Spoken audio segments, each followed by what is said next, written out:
much, everyone, for staying with us. Senator Victor Umeh is a senator representing Anambra State in the Senate. He joins us live from Awka, the Anambra State capital. Thank you so much, Distinguished, for joining us tonight on the program. Thank you very much for having me. Good evening. Yes. Let me ask you, how are you senators faring? Of course, you are probably paying less on fuel because you are not in Abuja for work. You are on recess. Those who will be asking, what are you and your colleagues doing in respect of the hike in the price and some of the issues related to the hardship that Nigerians are facing? Well, Shane, I don't think it's a matter of where you are. Everywhere you're in Nigeria, you are feeling the pangs of the crisis we have for PMS and allied products. I'm in Anambra State for some time now, and it has been very excruciating. Today, I bought petrol 1,250 naira a liter, and it's been like that for some time. So in Abuja, I hear from my children that it's the same thing. If you see petrol, it's very difficult to buy. The prices are quite high everywhere. So it's a national problem.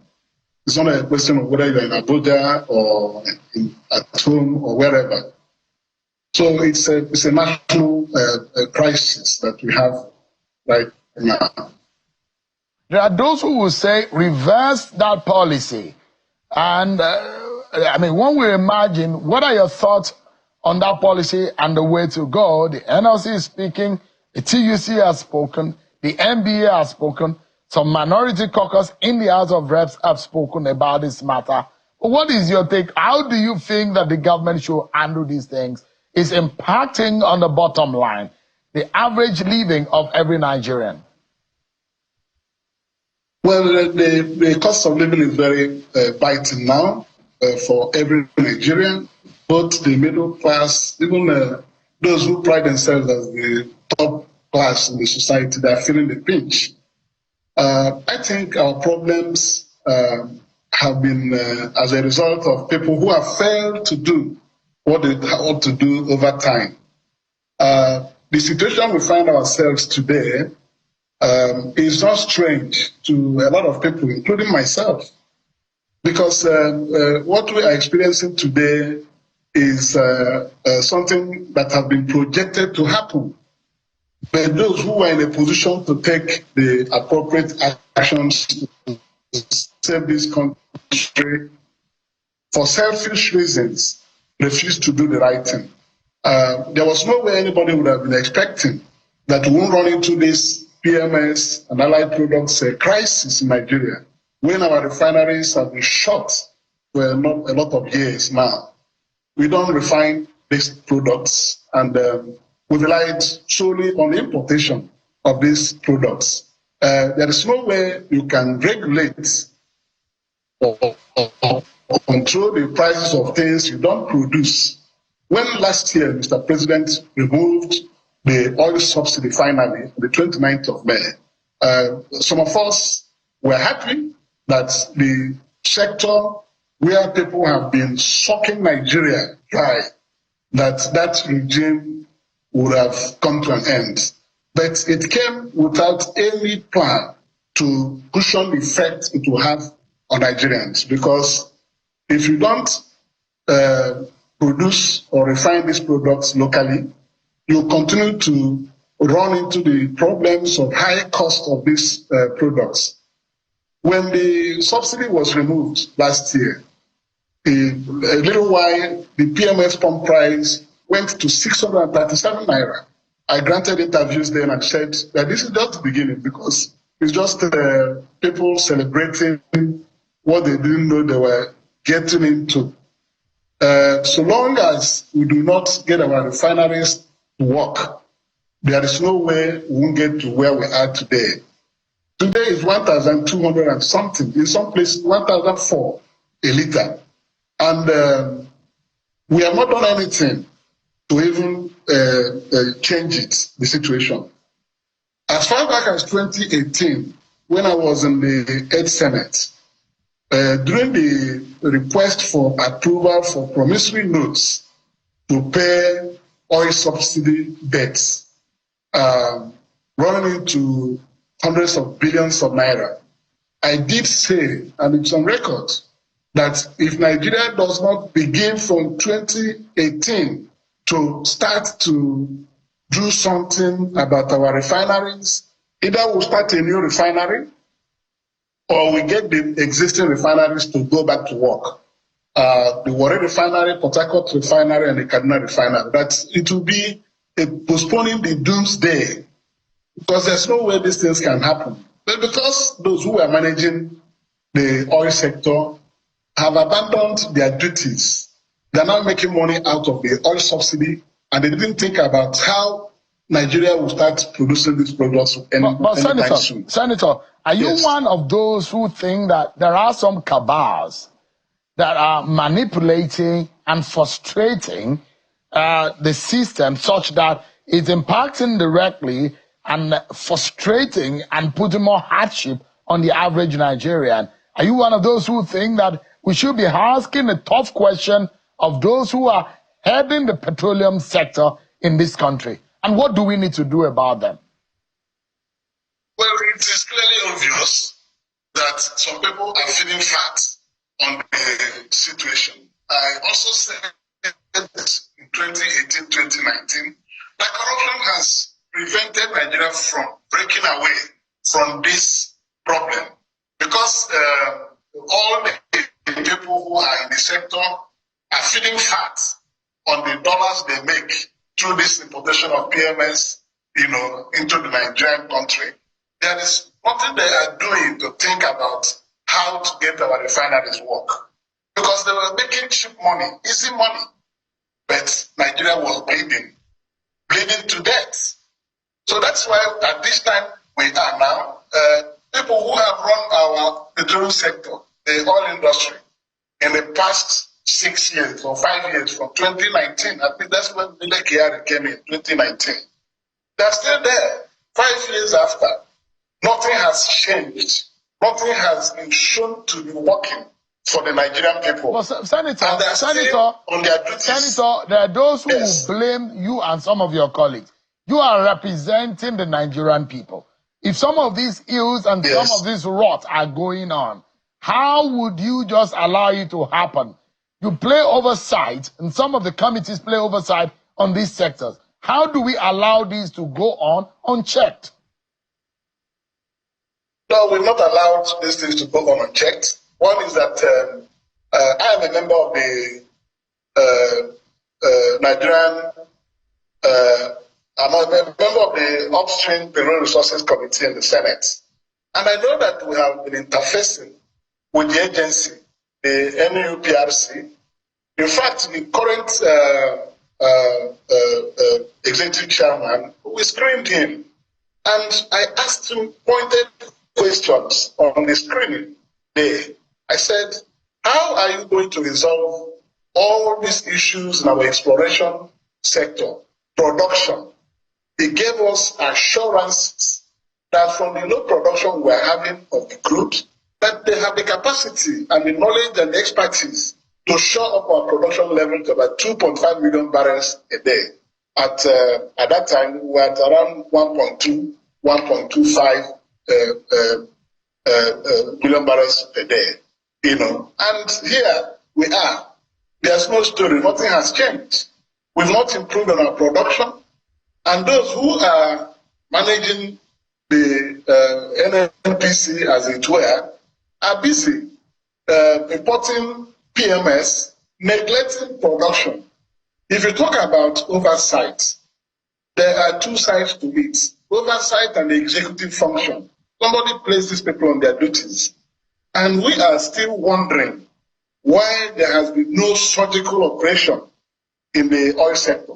Those who are managing our oil sector. Senator, people so are bleeding, we are is suffering, this issue. And we cannot order their removal, for example. But you can also, because you're an arm of government that plays oversight on the executive. So the question here is that as soon as subsidy was removed on May last year, it affected every aspect of production. It affected every aspect of the economy. Commodity prices went up.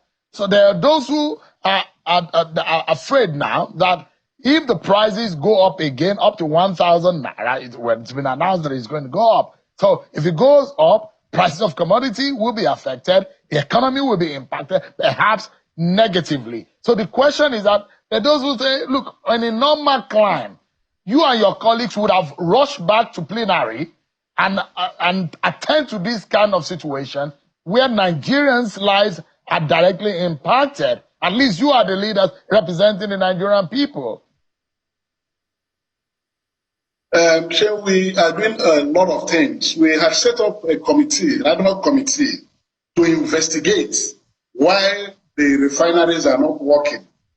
The ad hoc committee went to Port Harcourt refinery, went to Warri refinery, went to Kaduna refinery, and came back with a report that very soon these refineries will come back to stream and start working. As we are doing this, we are asking the questions and putting pressures that these things should be addressed. It takes executive action to be able to call somebody who is there to order. The National Assembly does not sack people who are appointed by Mr. President. So you can put pressure on them. You don't have power to sack anybody. For example, there's a feeling that you should not be on recess. You and your colleagues should not be on recess. You should have vacated your holiday and attend to this matter of urgent economic importance in the country. That's the feeling in the land. I'm not sure that some of your constituents are telling you, but the feeling is that some of those who lead us in this country are not so sensitive to the plight of the average person. How can the National Assembly be on a recess while the Nigerian people are suffering and prices of commodity like petrol has gone up and you are on recess? Shouldn't there be a situation that you go back on emergency and attend to this kind of situation? You can put pressure on to the executive to make sure that things are being done to alleviate the sufferings of Nigerians. Senator. Yes, well, it's good to pass this blame on the National Assembly. We did reconvene on an emergency on the 31st of July to address some of these issues, 31st July. And we're resuming from our vacation on the 17th of September, which is about next week. So there's nothing we cannot do when we come back that will make us to come back today, because these prices have been going up over time. And we have been waiting on the executive to do their own bit as well.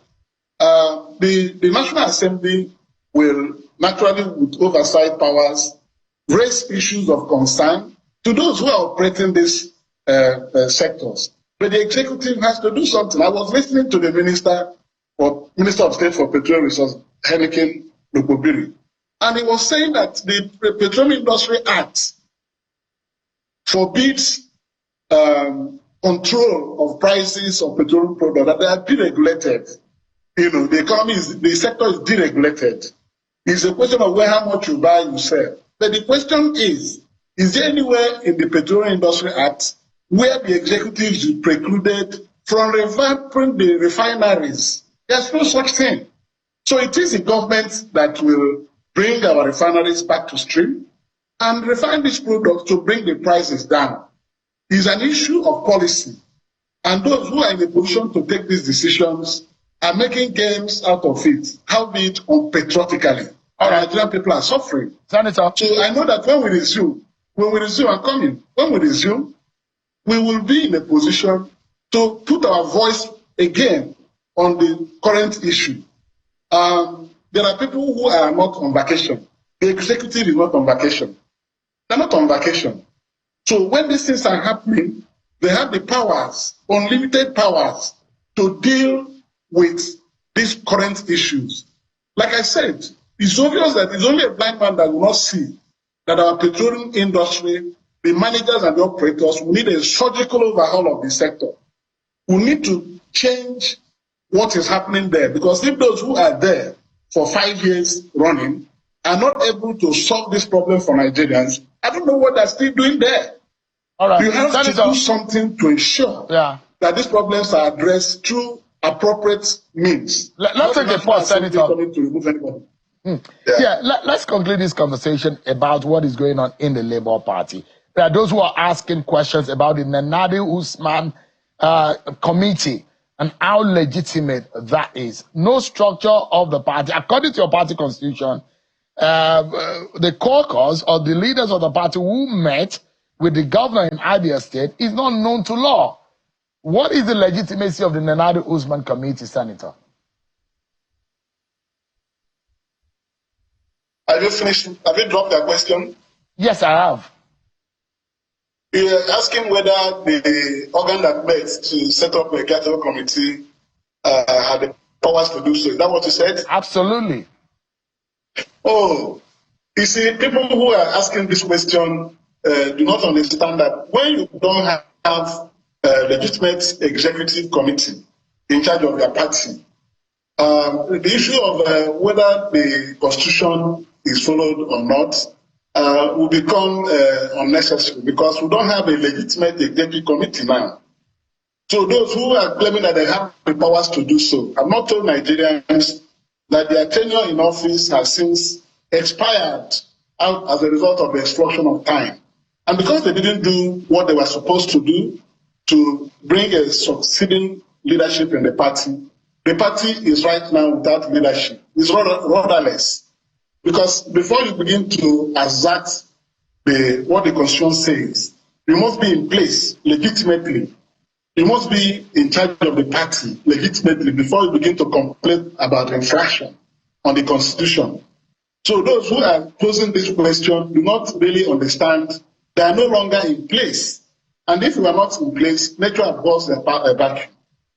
But again, the question is that the legitimacy, the legal standing of the caucus, the meeting in Abia, what legal backing does it have?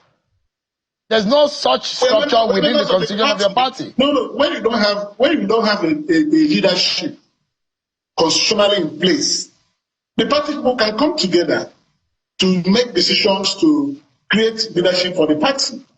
And that's what the meeting at Umeh did on Wednesday. There is no group, no organ of the party is in place now. Because the people who were supposed to do the right thing refused to do the right thing. And I was national chairman of Abia for 10 years. So I understand the workings of party. There is no way you can have a convention, elective convention, that will create a leadership for the party without having congresses from what level to local government to state before you arrive at the convention. So what the people who are claiming that they are leaders of the party did was that they put the cart before the horse and time ran out on them. They didn't do what they were supposed to do by the constitution of the party. You cannot do a convention to elect national officers of the party and then go back to begin to conduct World Congress, local government congress, and state congress. This is a pyramid site of business. You start from the what? Local government, state, and then convention. All right. And incidentally, there was a consent judgment that mandated and ordered these people to conduct world congresses, local government congresses, state congresses, and then the convention within 1 year. All right. They didn't do any of these things and arrived at convention. You can't do that. All right. That's the magical flight to the top.